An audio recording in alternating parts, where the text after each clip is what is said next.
primera y única si un candidato llega a obtener la mayoría.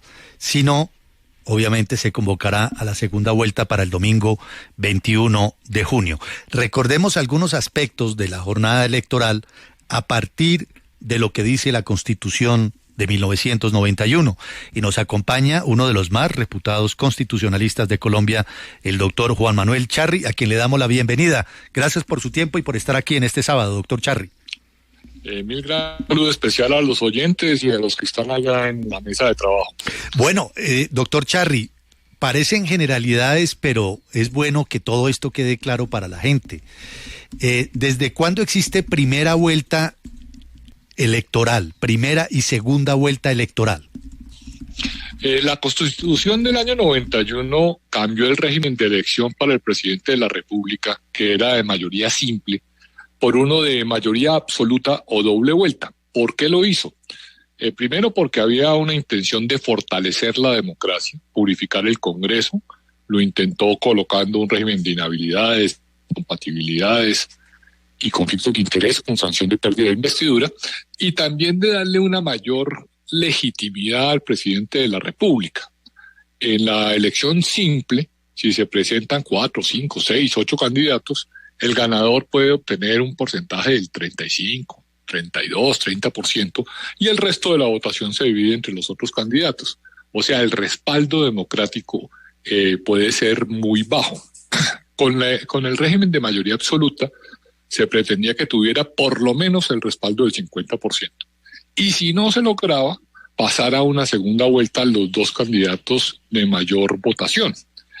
Eso genera un efecto adicional, y es que en la segunda vuelta los partidos minoritarios y los candidatos ciudadanos que hayan obtenido poca votación tienen juego electoral para respaldar a una de las dos opciones y pueden hacer acuerdos y coaliciones programáticas que los partidos pequeños y candidatos ciudadanos puedan incidir en la segunda vuelta electoral. Muy bien. En consecuencia, doctor Charri, un candidato para ganar en primera vuelta, ¿qué necesita? Porque allí hay un elemento técnico, 50% más un voto o 51%. ¿Cómo es la operación matemática allí? La operación matemática es 50% más un voto. Si tomáramos como base el censo electoral en una cifra redonda de 41 millones de votos, o si quiere 42 millones de votos, estaríamos hablando de que la mitad, el 50%, serían 21 millones de votos más un voto para salir en primera vuelta. Si no se logra, pues vamos a segunda vuelta los dos candidatos de mayor votación. Doctor Juan Manuel Charri, ¿qué pasa si en el hipotético caso hay un empate? En el número de votos, En el ¿cierto? número de votos. Bueno, esa es una buena pregunta porque yo hasta donde conozco no hay mecanismo de resolución, habría que buscarlo. Es muy difícil en cifras tan grandes que haya un empate real de dos personas, pues bueno, no puede haberlo ahora que lo estoy pensando, porque si es la mayoría, véase como se vea, la otra persona tiene 21 millones y el otro tiene 21 millones uno. No pueden haber dos mayorías absolutas. De acuerdo. Ahora, o sea que no hay necesidad de... Sí, es un escenario de aritoqueta bien hipotético, pero bueno, era para la curiosidad que los dos candidatos saquen 21 millones 200, que saquen 11 millones 212 mil cada uno, pero bueno, no, interesante de todas maneras la pregunta. Alejo. Oiga, quiero preguntarle, doctor Charri, porque hemos tenido a lo largo de la historia momentos con figura como el vicepresidente, muy polémica, con las traiciones y demás, pero también una figura que a nosotros nos parece lejana y era el famoso designado presidencial. ¿Usted nos puede contar un poquito, y sobre todo a quienes son más jóvenes, qué era eso, el designado presidencial? Sí. Uno de los grandes temas en el diseño institucional es quién reemplaza al presidente en caso de una falta absoluta, bien por renuncia, por enfermedad, por muerte, por destitución. Y no es fácil encontrar fórmulas adecuadas. La Constitución anterior, a la del año 91, tenía la figura del designado, y era que el Congreso de la República, si mal no estoy el Senado, elegía a una persona que tuviera esa función. Generalmente era una persona llegada al gobierno, congresista, pero podía ser un particular. Y era, digamos, una persona que no hacía parte de la organización estatal, sino que estaba designado. Si ocurría, él sería la persona que reemplazaría al presidente, y si no ocurría, actividades, bien fuera en el Congreso, en una entidad pública o en actividades particulares. El constituyente del año 91, dígame, Juan Manuel. No, adelante, por favor, doctor. El constituyente del año 91 dijo, esa figura se debe vincular a la estructura del Estado y debe tener una legitimidad democrática más amplia, no ser elegido por el Congreso, representantes del pueblo, lo que nosotros llamamos democracia indirecta, sino ser elegido directamente por el pueblo, y debe ir en la fórmula del presidente de la República. Eso genera, digamos, dos circunstancias. Una, que es una persona que apoya la elección, o sea, debe, en algunos casos, debe aportar votos a la empresa electoral, y entra con la posibilidad de que el gobierno, particularmente el presidente de la República, le asigne funciones y lo pueda nombrar en la administración. Digamos algo que suele ser un error común: el vicepresidente no hace parte del gobierno, técnicamente hablando. Lo pueden nombrar en un cargo gubernamental, puede ser ministro, puede ser director de departamento administrativo, le pueden dar funciones específicas, lo pueden nombrar en el servicio diplomático. Dicho en palabras simples, el presidente de la República le da la dimensión que considere pertinente, porque siempre se teme que haya vicepresidentes que puedan generar ruido, distorsión, claro, o ganas de ocupar el cargo de presidente. Claro.